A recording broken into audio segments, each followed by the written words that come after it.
Okay, today I'm going to introduce the expected value and algebra of expectation a little bit. So first, okay, it's not working. Okay, so expected value of a random variable that is a long run average, right? So that is written by expected value of x. So an expected value, this is very helpful to understand the statistical model because as we progress, so we will see expected value EX notation a lot of times. So this is the basic formats for expected value of discrete random variables, right? So this is a summation. And then for example, uh, the expected value of a roll of die, we have 6 events, right? 1 to 6. So it should be 1 to 6. And then this is event, and this is the probability of event. Probability of event. So the 1 times probability of event is 1 over 6, right? Because we have 6 numbers. If our die is, it doesn't have any problem, that we'll have a 1 over 6 probability. So 1 times 1 over 6, 2 times 1 over 6, 3 times 1 over 6, add them up, that is 3.5. This is expected value of discrete value, right? So you can simply 1 plus 2 plus 3 plus 2, 6 divided by 6, you will get this one. They're the same. And then if your random variable is continuous, we can use integral, but we're gonna do, we are not going to calculate anything in this class.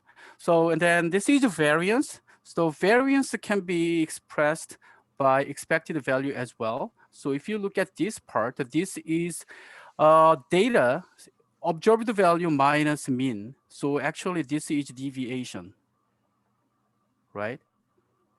So deviation and squared and get the average score. This is the sum of deviation, right? So, and then average of sum of deviation is variance. So this right here. So it's the same thing. And for example, for a roll of die, and we still have 1 over 6 probability of getting each event, right? So if you get this one and 1 over 6 times 1 minus the first event minus mean, and 1 over 6 times the second event minus mean, and 1 over 6 third event minus mean, and get the deviation, and then sum up, a squared and then sum up, 2.92. This is the variance. And if you take a square root, that is a standard deviation, right? And then covariance can be found from their joint distribution. So this is a covariance between x and z. So by definition, it can be expressed like this. Expected value over x and z. So this is joint distribution minus marginal distribution of x and marginal distribution of z. So xz minus expected value x and expected value z. Okay. So this is the basic concept of variance and covariance as expected values. So here is more example. So you don't need to memorize it at all. So, but this is the conclusion. So variance is, like I said, this is deviation, right? The value and mean. So this is deviation difference between the value and mean. And we square it and add them up and divide by n minus 1. No, I mean, divide by n. So that is the variance. So if you calculate this one, it will be like this, and we get this one. So I'm not going to show this one. But basically, expected value of x square minus expected value of square. This is the variance of x. This is conclusion. Okay.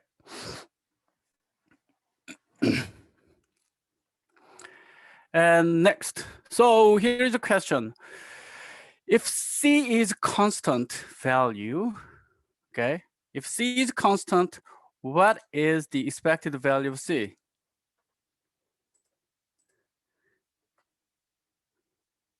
What would be the answer? Any ideas?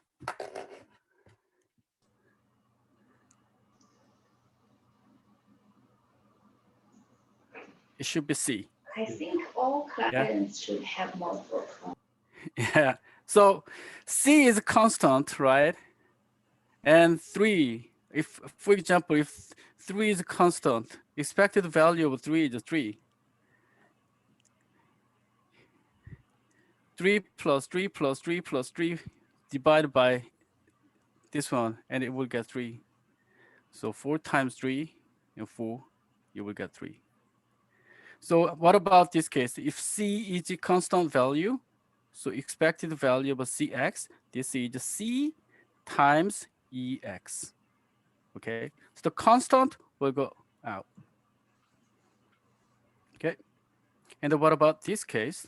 Expected value of Cx plus D, this is expected value of Cx plus expected value of D, and it will be C, this is constant, will go out. So C times expected value of X plus D. Okay, this is the basic understanding of expected value. Okay, now variance. This is a definition of variance, right? So if C and D are constant variables, what would be the variance of C? So variance of C will At be, sorry, Zero. zero, right? So expected value of C is 0, right? No, I'm sorry. The variance of C is 0 because C is constant. What about this case? Cx, in this case, C is constant, right? So this is the variance. The variance is a squared value. So it will go out and square and variance like this. Okay. And what about this case? Cx plus D. And this is just C go out, C square Vx plus Vd. And this is just C square Vx. And this is constant, right? Variance of constant is 0. So the answer is like this. Okay. So, okay. So then now mean vector. So this is, let's say, X and Y random matrix of the same dimension. So, I mean, the multivariate statistic has multiple variables, right? So we can express that relationship as a vector or matrix. In this case, we have multiple mean, right? So Ex is the expected value of multiple variables. This is the each variable's mean. So mu1, mu2, and mu p. Okay, these whole things can be summarized as mu in the vector. So in the vector, when we say mu, that means so the mean vector, like 3. We don't learn about the metrics yet, but this is the basic understanding. So expected value by x plus y, that means expected value by x vector and y vector, that is expected value by x vector plus expected value by y vector. And also AXB, in this case, AX is the variable, so mean vector, and AB is the constant. In that case, A can go out, B can go out, so we can see this relationship here.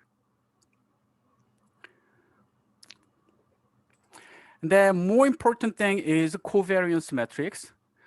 So the covariance matrix is really, really important for multivariate statistics because most multivariate statistical techniques, they use covariance metrics. So for example, um, Have you learned about the structural equation modeling, SEM? So SEM is one type of multivariate statistics techniques. So it uses covariance metrics, summary data. It doesn't use raw data. It summarized the raw data into the covariance metrics, and that covariance matrix is used to estimate all the parameters, right? So covariance metrics produce unstandardized coefficient, right? If you run regression, you can get the unstandardized coefficient. That unstandardized coefficient is calculated from the covariance matrix. What about the standardized coefficient?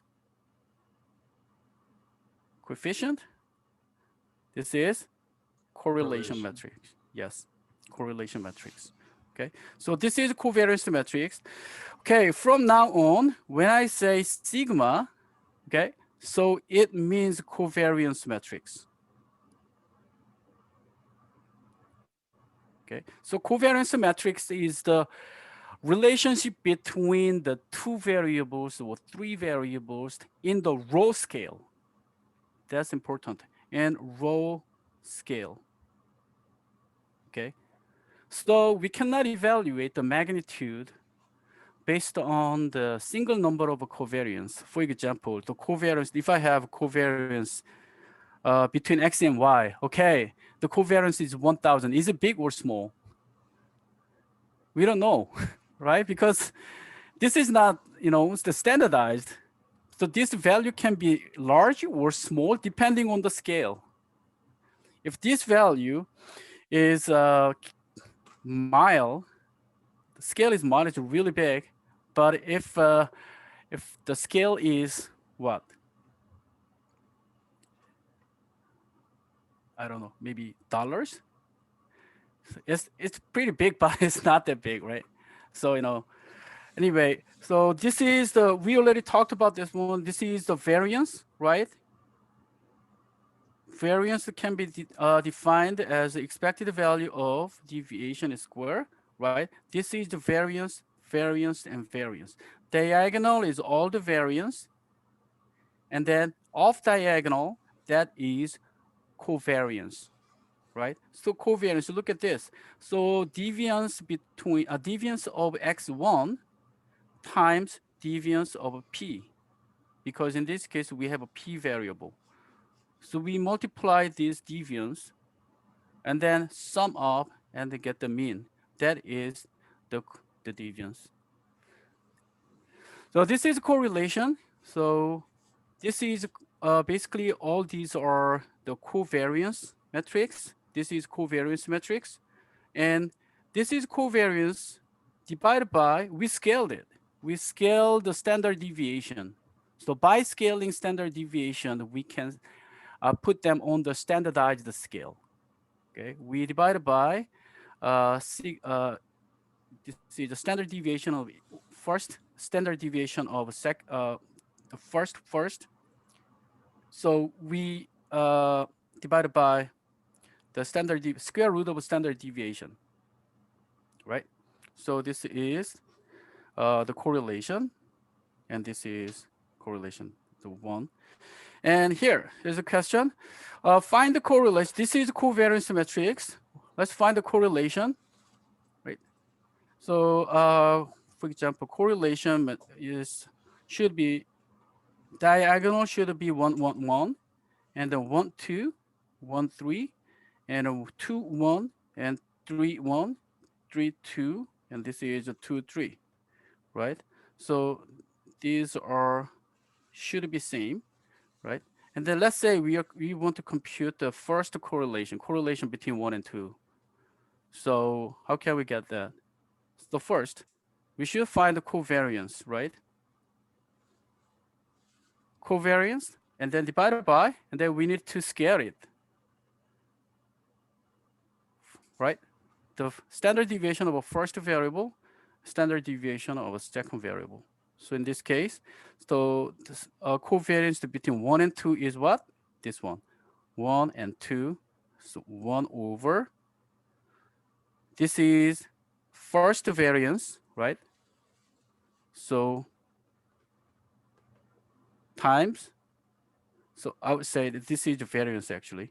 So the second variance is 9. So it will be standard deviation. So 2 times 3. So 1 over 6 is correlation between 1 and 2. Okay. So what about 1 and 3? You can simply find the correlation, a covariance between 1 and 3, and then get the variance from first variable and third variable. First variable is 4, third variable is 25. 4, 25. This is correlation between 1, 3, right? One more, 2, 3. What is it? 1, 2, and 1, 2, 3. So minus 3. This is covariance between 2 and 3, and square root. The variance of second, variance of third. So 9, 29. So this is the correlation between 2 and 3. Okay. Are you all fine? Any questions here? No? Okay. Now let's talk about the normality assumption, assessing normality assumption. Multivariate statistic, multivariate normality is the assumption that each variable, no, the assumption that linear combination of the variables are normally distributed. Okay. So, and when the assumption is met, the residual analysis is also normally distributed, right? So basic assumption of a general linear model is the residuals or errors will be normally distributed, right? So multivariate statistics also follows the same assumption. So the good news is of the distributional assumption. So normality assumption is the least damaging the in the to the violate. Okay. So generally, the GLM is pretty robust to the violation of normality assumption. If your data, if your variable is very severely skewed or skewed, in that case, it causes some problem. But it's somewhat skewed and generally it follows normal distribution. In that case, it will be fine. So we'll see more example. And method exists. We can evaluate this one using graphical method and hypothesis test. So in the graphical method, you already learned about this QQ plot, right? Where we can evaluate the distribution, right? But both approaches have problems. So first, the graphical methods do not determine how much deviation is by chance, because this is not statistical test. It's kind of an eyeball test, right? So there is no absolute cutoff value. But second, is a hypothesis test become overly sensitive to sample size. So that's another problem. So what is the answer? We have to look at both. Okay, that's the answer. So right, so here is the question. Here is an example. So this is a univariate normality assumption case.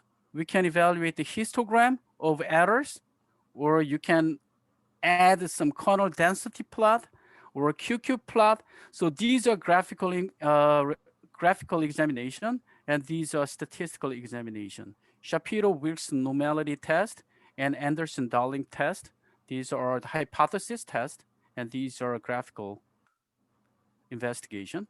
And a multivariate, so this is graphical test, and these are all the hypothesis test, this test. So there are many different types of multivariate statistics because the different statisticians propose a different way. Okay, so we need to evaluate the shape of distribution using skewness information. Some statisticians say, no, we have to use a cortices information. No, we have to use distance, right? They use a different the criterion, but so we don't need to memorize all details of this statistical test. All you need to memorize is the null hypothesis is the data are normal. This is our null hypothesis. Okay, so unique in the univariate statistics. So null hypothesis is the data is normal, univariate normal, and multivariate statistics data are multivariate normal. And alternative hypothesis is the data are not multivariate normal, right? So this is alternative hypothesis. Okay, so which means if p-value is less than 0.05, so we will reject our null hypothesis. That means not normal. Well, but if a p-value is greater than 0.05, we fail to reject, so we will retain null hypothesis. So in that case, that is normal. Okay, so this is what you need to know. So, but I will show you. But generally, multivariate normality assumption, I think the Madias MVN test is most commonly used. Okay, but the thing is that they don't always agree each other. Some test shows, okay, this is normal. Some test shows, no, no, no, this is not normal. So sometimes their results are conflicted. So how can we determine? You have to review all different the results from the different types of analysis and then make a general conclusion. Okay. So right. So here's let's look at the data. So I'm going to use my oral example. Okay. Can you see this one? Yeah, okay. So first, I'm using all the package and library I installed, and then we're gonna use the data. So let me erase this one. I'm sorry. So data, load data, and this is data. So I'm using internal data from this package. So what is this data looks like? So right here. And as you can see, this is the information of this data set. So bootstrap sample from survey consumer finance. So you can see description, blah, blah, blah. And then you can see this is a 1,000 observation of the following 14 variables and weight and the age of participants, the education level, income, checking, check account, saving account, blah, blah, blah. And so we have a 14 variables here. So, but I'm going to use income variable in this example, okay? So first, let's plot a histogram using hist function. So this is a data file and string, and this is our, oops, where is that? This is our income variable.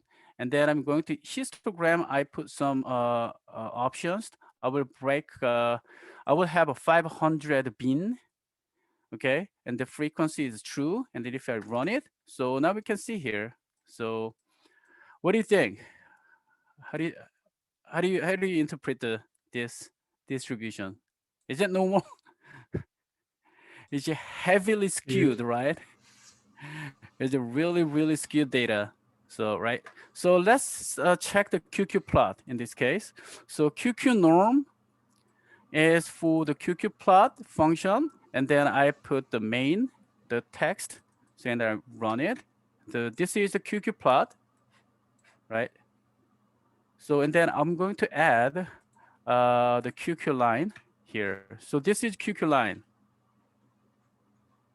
So as you can see, it's substantially deviated in this part, right? So which means this is not normal, right? And maybe you can also test Shapiro's normality test right here. Okay, the very significant. So which means we reject our null hypothesis. Null hypothesis was the data is normal. Data are normal. So we reject it. So data is not normal, right? So in this case, what should we do?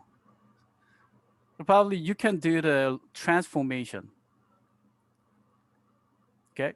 So the first, in this case, so data is severely positively skewed data.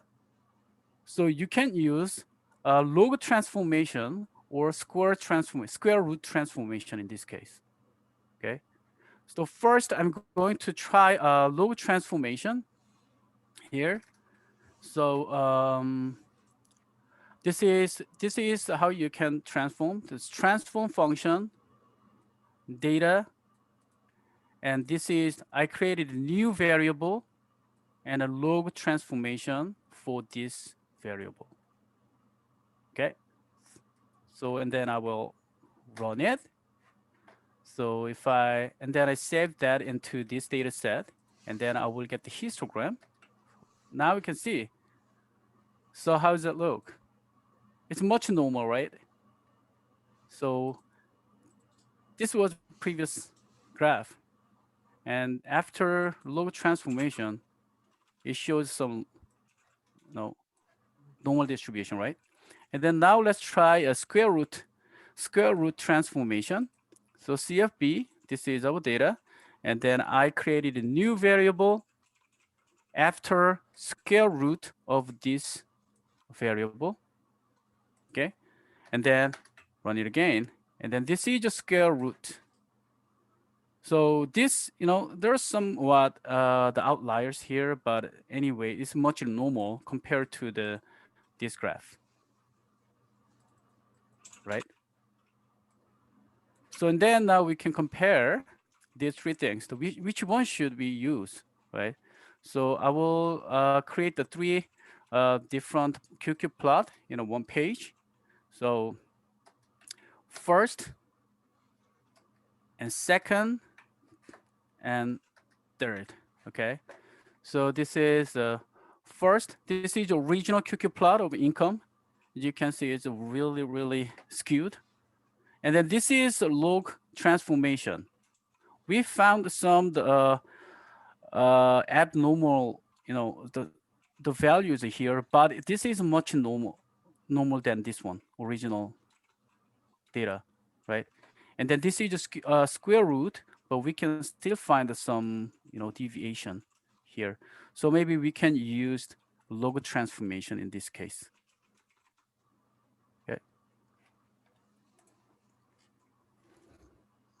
All right. So, and then, oh yeah, and then I'm going to show you what will happen if we use not normal the variable in our analysis.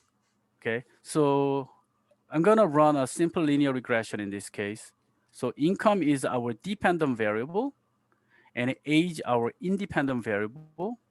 We generally cares normality of a dependent variable, right? We really don't care the distribution of independent variable because the normality of independent variable is very robust and the GLM. So we generally cares. So in this case, the income is very skewed. So I'm gonna run the regression analysis right here, and then this is regression analysis, simple linear regression analysis here. Okay, now it's, I will run it again.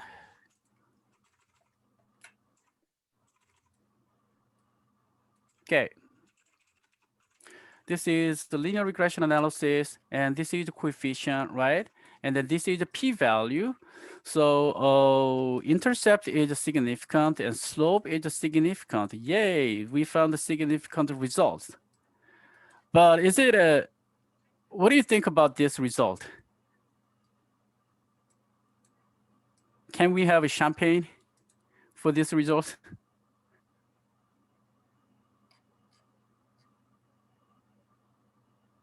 If you look at the standard error, right, it is huge.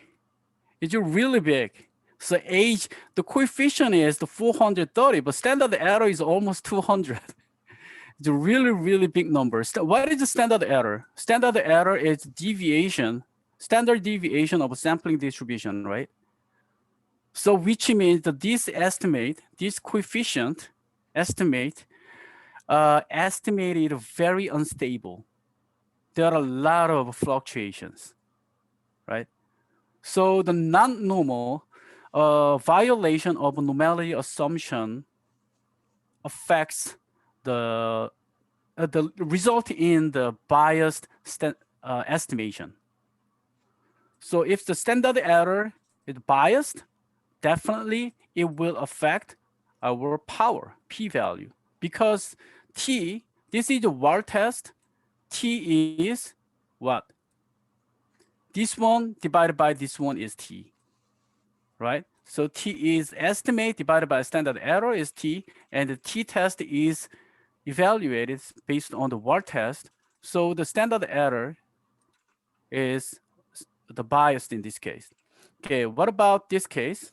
So now we are using transformed dependent variable. So we just transformed our data using log transformation. So I'm going to use this transformed data in our this regression. So error. Oh, what's wrong? NA infid. Okay, let me check. CFB. Um,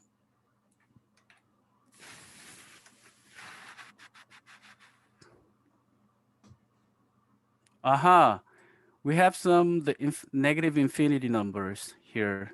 So after transform, some values becomes really small. So here's the thing. So by default, by by default, R has 10 over 308 value. This is the default. Okay. If the value is greater than this value or less than this value, it will perceive, it will treat as infinity or positive infinity or negative infinity. Okay. So which means the sum of our values are really small. So let me do some trick here. So in my log transformation, I will just add one here. One. Okay. And then run it again. And then, okay. Okay, now, yes, now we're good. Okay, we figured out the problem. Now we can see, so this is the regression result based on the transform the data. The standard error, look at this. It's so much accurate, right? So way smaller than the previous one, right? So, and then now we will see another one. Yeah, so we did it. And then compare, look at the histogram of residuals is normal, right? And then what about this case? What if we use income, skew the data as independent variable, right? In this case, age is, I mean, I don't think that this makes sense, this relationship makes sense, but for the class, we will use skewed the independent variable and then run it, right? It still produce the accurate estimation, right? So normality assumption, the violation of normality assumption is pretty robust. It's very robust to the independent variable, but dependent variable is more important. Okay, so this is for assessing univariate. Any questions so far? No. Okay, now let's talk about the multivariate assessing multivariate normality assumption. So in this case, I will use the attitude data set. So attitude data is from you can find the attitude data in your R. This is the internal data, so it has some handling employee complaints, does not allow special privileges, opportunity to learn to the advancement. Okay, so that now, well, this is first we can try the Mardy's MVN test. Okay, so Mardy's MVN test, Madia's test, it calculates Madia's multivariate skewness and cortices coefficient. And it conduct hypothesis testing based on these statistics. So basically, so Madia's MVN test is for the skewness or cortices. Okay, so this is function for the multivariate normality assumption test function. And the data is equal attitude, and then we can add this one. MVN test equals Madia. And then you can run it, and then you can, if you want to get the result for the multivariate normality, you can put this one. And then this is the result. So this is test, Madia skewness, cortices, and the statistics, the p-value, but based on this p-value, it gives you the result. Okay, so no means non-normality, yes means normality, right? So yes means p is greater than 0.05, right? So no means p is less than 0.05. This is Madia's MVN test. And the second, the HZ test. So you can put this one here. But HZ test is, this is a hypothesis testing based on the distance between distributional function. So it calculates some distance from the mean, and it calculates some distance, right side distance and left side distance, then compare it. If this is normal, they should be same, right? But if the distance is significantly different, that means this distribution is severely skewed. So it evaluates that one. So this is HZ test, and this is our result. Okay, p-value and result. So it says, okay, this is normal. Okay, and then third one is a Lewiston test. So this is another the multivariate test. So you can run this one, and it says still this is the normal. But here's things. Do not apply Lewiston test if data set includes more than 5,000 or less than 3 cases. Okay. Because in that case, the based on simulation, the values will be biased. So in that case, it says, please use the Shapiro's Wilks univariate test. So when your sample size is greater than 5,000 and then variable is less than, no, I'm sorry. So less than 3 sample size, please not use this one. And then next one is DH test. This is another the multivariate test. So if you run this one, it will give you the still normal assumption result. Then next one, this is the last one, energy test. Honestly, I never used this one. So, but MVN,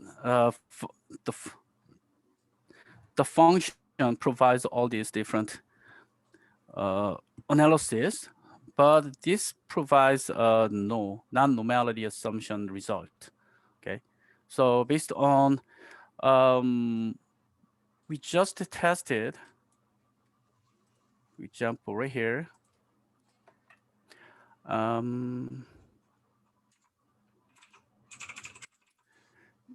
Data. Okay, I run Madia, and this is Madia's test, and Lewiston test, yes, and DH test is a yes, and energy test is no. So do we have some conflicting result from this one, right? But maybe majority of the test says yes. So I will consider this is normality. No, this follows normal assumption. Okay. And then also you can evaluate the chi-square QQ plot. So this is a QQ plot for the multivariate data. Okay, this will evaluate the overall QQ plot results across the all variables. So if you run this one, I'm sorry, right here. So this is QQ plot, right? So it's pretty normal, right? But there are some deviation here, but I don't think this is a very serious problem. So I would treat this will be normal. Okay. And also you can evaluate, can create the univariate QQ plot using the multivariate MVM function. So using this one, the univariate plot equals QQ plot, and it will create so all these univariate QQ plot right here. Okay. And then this is also you can create a histogram using this one. So this is the histogram. This is the univariate histogram, right? For different variables. And then also you can test the univariate test. So in this case, I used Royston, the MVN test. And then this is the Shapiro and Wilks univariate test. Okay. So if I run this one, so it will produce the univariate normalities test for each variable. So yes, yes, yes, yes, yes, no. This is no, and yes. So the majority of variables follows the normality assumption, but this is not. But I don't think this has a serious problem, so I would treat them as a normal. Okay. So his important thing is if your multivariate data it follows a normal, satisfies normality assumption, your univariate statistics so can be assumed as normal. Okay. But if you're univariate, but it is not the case in the opposite the way. So if you're univariate, I'm sorry, to satisfying the normality assumption of a univariate distribution does not guarantee normality assumption of a multivariate. Okay. Even though your univariate assumption is univariate, the variable follows normal assumption, but your multivariate normal, normality assumption can be violated. Could I ask why here? Why? Because yeah, Why? because the linear Why do, combinations of what do you, normal distributions would also be normal distribution. So why, if I why, have every variables in normal distribution, but the multivariate wouldn't be? what do you think? Um, I guess if they are linear combined, it should be normal. So the only Okay, reason so would be they are not linear combined. so univariate distribution is basically marginal distribution, right? Is that correct? So what about the multivariate normal distribution? That is joint distribution and also conditional distribution, right? So marginal distribution, normality of marginal distribution does not guarantee the normality of the joint distribution because joint distribution is the term is affected by the correlation or covariance between these two various variable. Okay, even though one variable is normal, another variable is normal, but this relation between depending on this relationship, the multivariate normality of multivariate is determined. Does that make sense? Mm, mm, I'm still a little bit confusing here, but I will check in later. Yeah. Uh-huh. I mean, okay, I think univariate. Okay, let me say univariate normality um, follows that is a marginal distribution, right? Because that is a univariate variable. We marginalize the distribution and follows the normal distribution, right?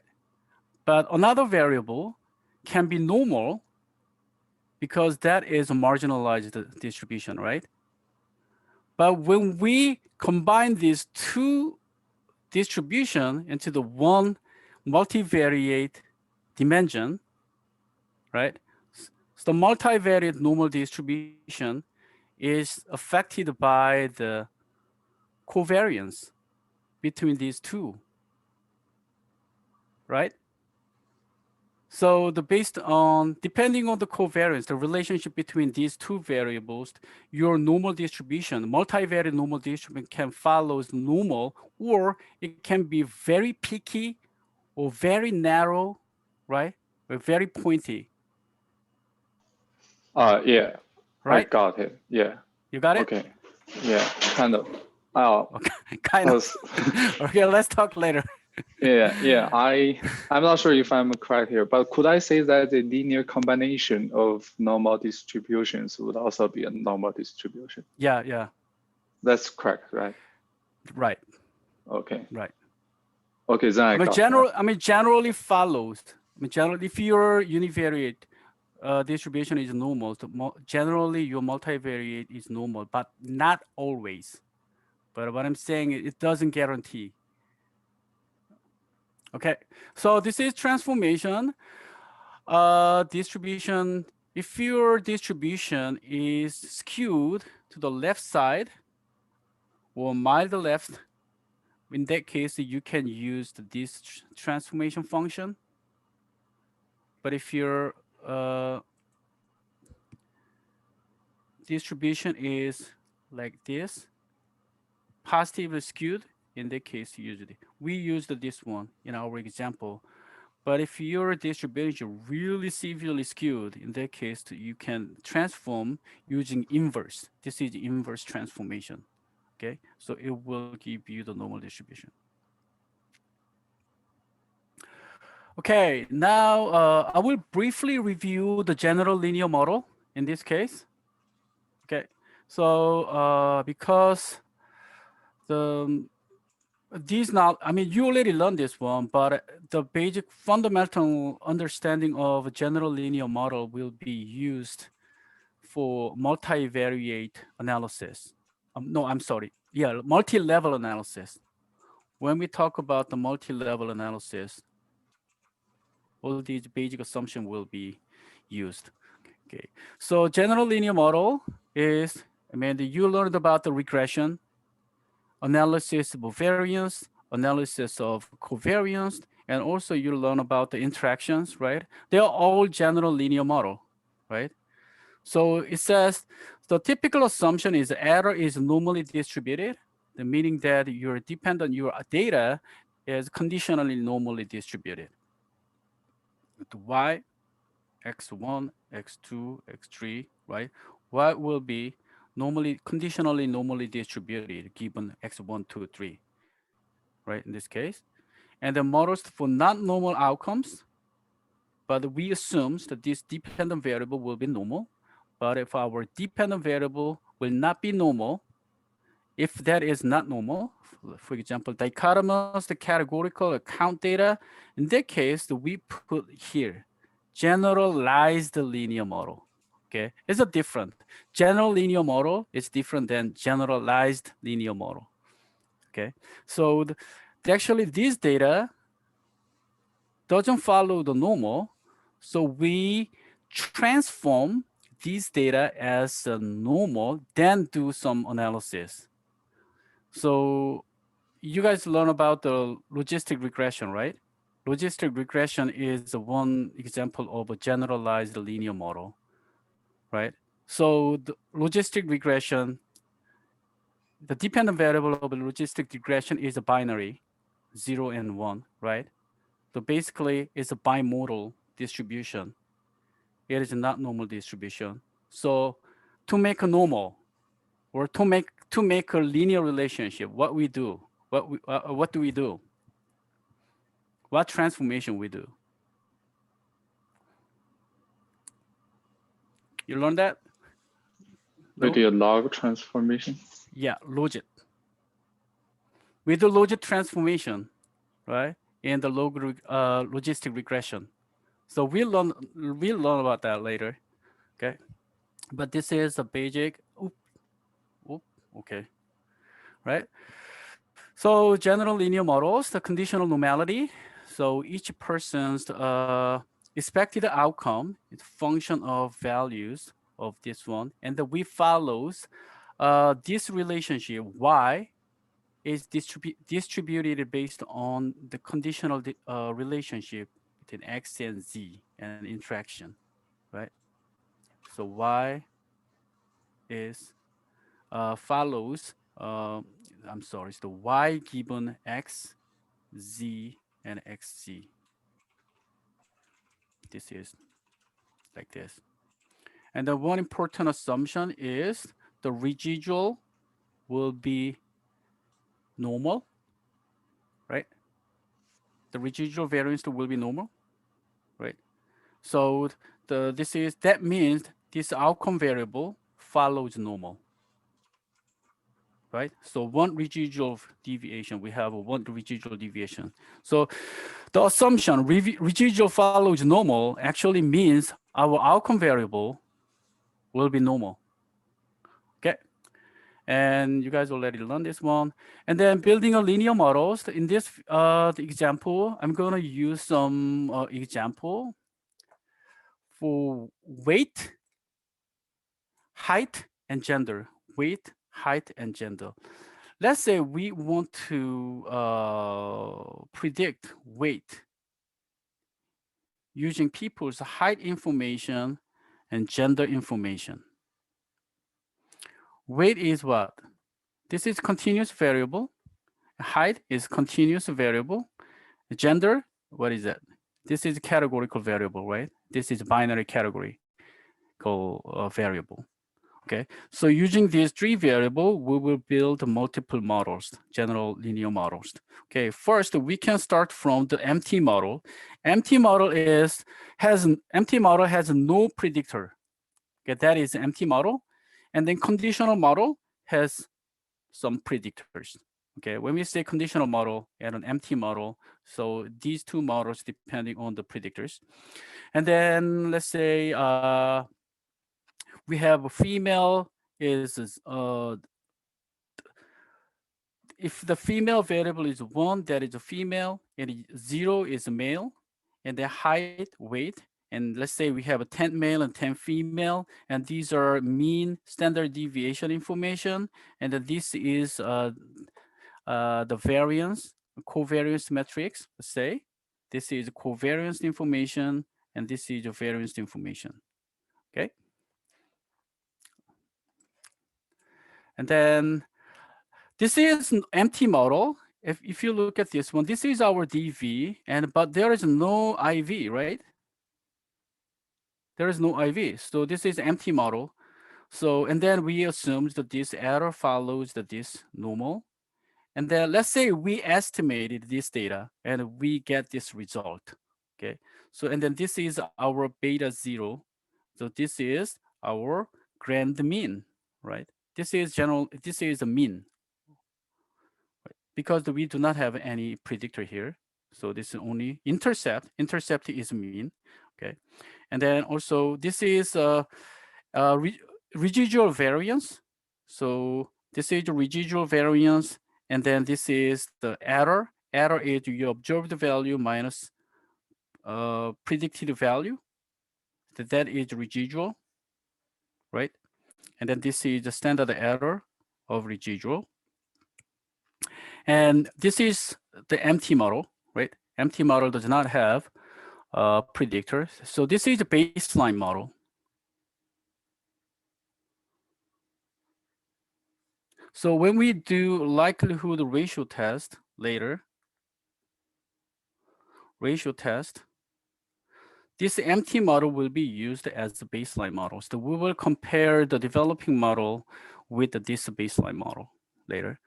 And then this is a regression model. So this is dv is continuous variable, numeric value. H IV is continuous variable.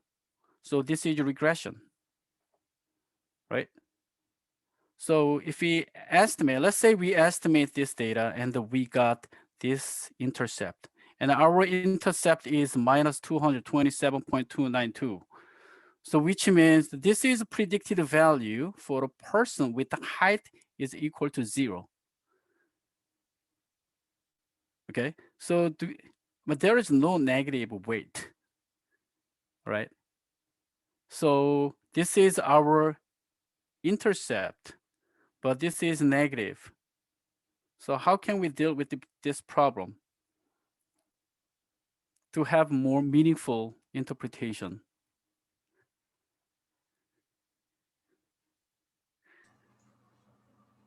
Any ideas?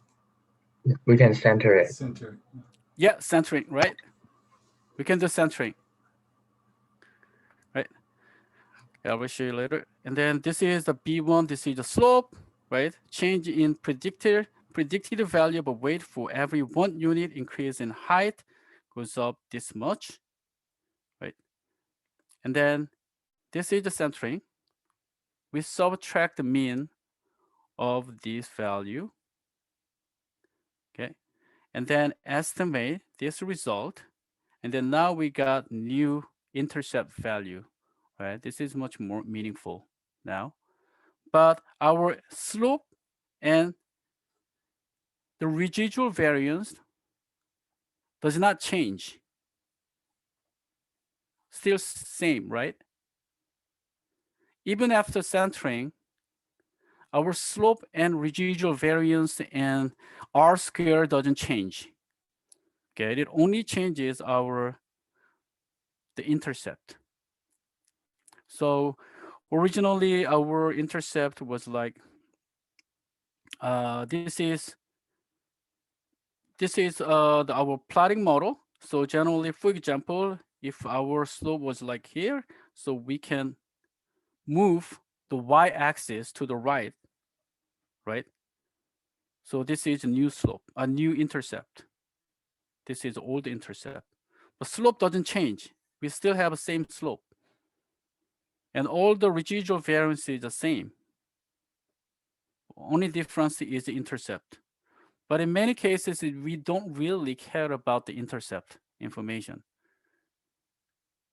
right? So this is one, and then hypothesis testing for parameters. And then in regression analysis, we estimated each coefficient, the beta 1, beta 2, beta 3, right? And then we can test hypothesis significance using the VAR test, t-test, right? So beta divided by standard error of beta. Okay, so using t-test right here. So in this case, let's say the beta 1 is significant. So slope is significant. And then next is ANOVA, the regression, the independent variables continuous, but ANOVA, this is categorical, right? So this is generalized model. In general linear model, GLM model, independent variable, if independent variable is categorical, that is ANOVA, right? So, and then we here, female is 1, and if the female is a 0 for male group, okay? So beta 0 plus beta 2 times 1, that is for female, and beta 0 plus beta 2 times 0, that is male, right? So we are comparing beta 0 plus beta 2 and beta 0, right? So basically beta 2, this is, in regression analysis, the beta 2 is a slope, right? But in ANOVA, this is actually mean difference, right? Because the beta 2 is the mean difference between male group and female group, right? So beta 0 is the mean difference in the ANOVA. Okay. And then beta 2. So this one would be the male group. Okay. And more than categorical, well, this is female group and male group, and I just showed you. And then this one is the interaction. So we can also add some, no, we can add these two. This is categorical, and this is continuous, right? So we have continuous predictor, we have a categorical predictor. In that case, this is called ANCOVA, right? Analysis of covariance. Covariance, right? So beta, let's say beta 0 is 224, okay? This is a predicted value of a weight for a person with female and height is equal to this 0, right? And then beta 1, this is a change in predicted value of a weight for every 1 unit increase in height. And then this is important. Holding gender constant after controlling for this effect. And this is a unique contribution of this one, right? And then beta 2 is the same. So this is change in predicted value of a weight for every 1 unit increase in female holding height constant, right? The interpretation is the same as the linear regression because the linear regression is based on the semi-partial correlation.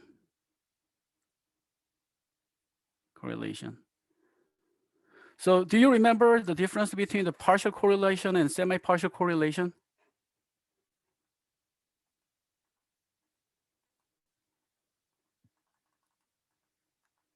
Yes? No? So partial correlation is semi-partial, let's say y and x and x1 and x2. The semi-partial correlation, let's say semi-partial R square, okay? This is y.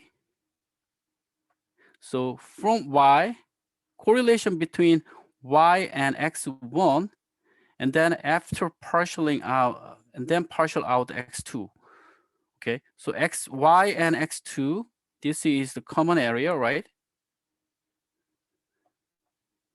And then partial out x2. So we will have this part, okay? So this is numerator, and then denominator will be whole pi of y, okay? So this is semi-partial correlation, right? And what about the partial correlation R square? Partial R square is this is the same. This part is the same, but the dependent no, I'm sorry. The denominator is different, right? Because in partial correlation, y and x, and after controlling for x2, so it will be this part.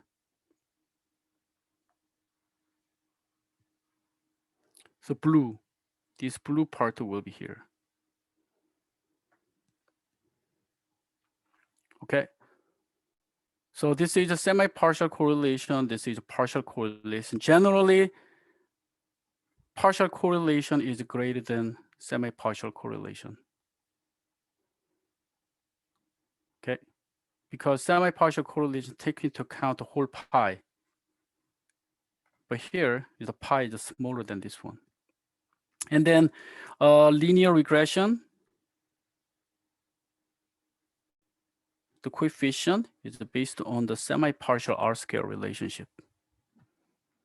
Okay, so which means we always see the relation x1, x2, x3, and x1. We are looking at the relationship between y and x1, right? So this y is whole pi,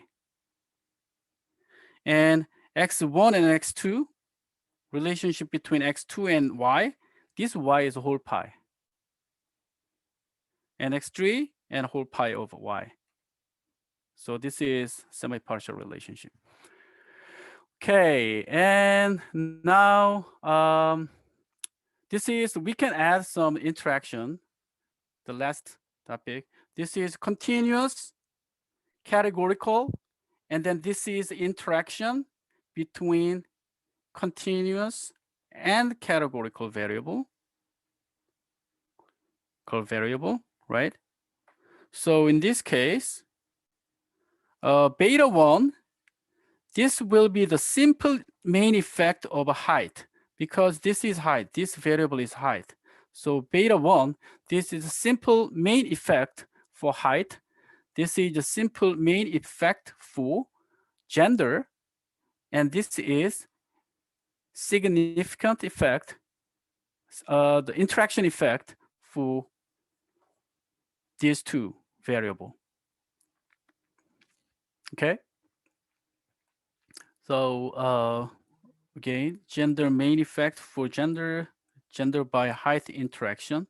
So if our interaction is significant, we need to interpret interaction first, right? If interaction is significant, actually the main effect loses some meaning. So we need to focus on interaction. But if you don't have interaction effect, then we focus on the main effect. Okay, so here are some same, and then based on this formula, if we put the 0 and 1, and this one 0 and 1, we can derive two different predicted line for male and female, right? And then we can plot these two lines. Then we can see these slopes are slightly different. Maybe they will meet somewhere here. So it has some interaction effect. Right. So I believe you guys all learned about this one in the 611 or 612. So, okay, so I finish here. Do you have any questions? I do have one more. Yeah, sure. It's still about the multivariate normality test. We're only testing those dependent variables, right? Yeah, So- usual. Yeah, DV. So in your example, you had data equal attitude, which means you are regarding all the variables in the attitude as dependent variable. Right. Okay. Right. Okay. That's awesome. So yeah. Right. So I mean, that's a normality assumption.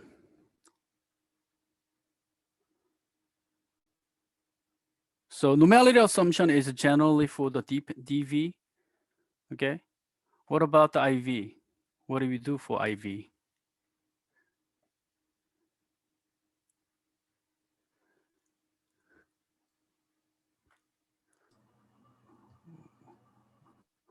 We tested some outliers, right? So, or some influence statistics. So how can we evaluate this one? Or multicollinearity problem. So for the multicollinearity, we use the VIF or tolerance, right? So influence, what do we use? DF beta or what? leverage. Do you remember leverage? You guys learn about the leverage in 611 or 612? Yes, no? Yes? Okay, leverage. And the outliers, what is that? Cook's D, right? I'm Cook's D.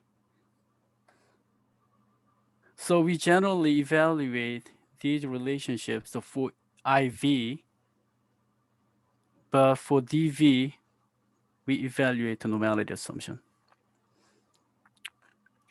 Okay.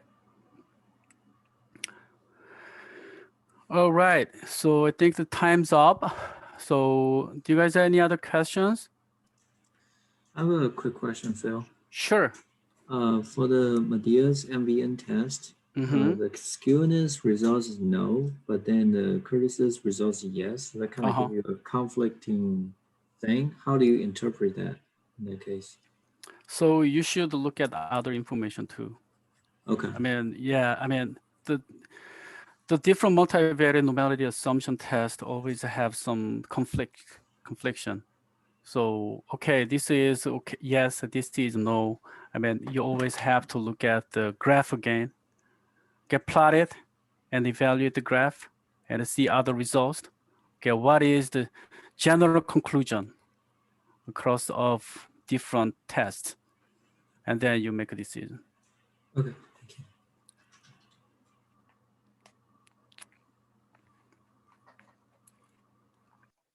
Any other questions? No? Okay, I will stop here. And then I will see you on Thursday. Okay, thank you all. Thanks, Phil. Thanks.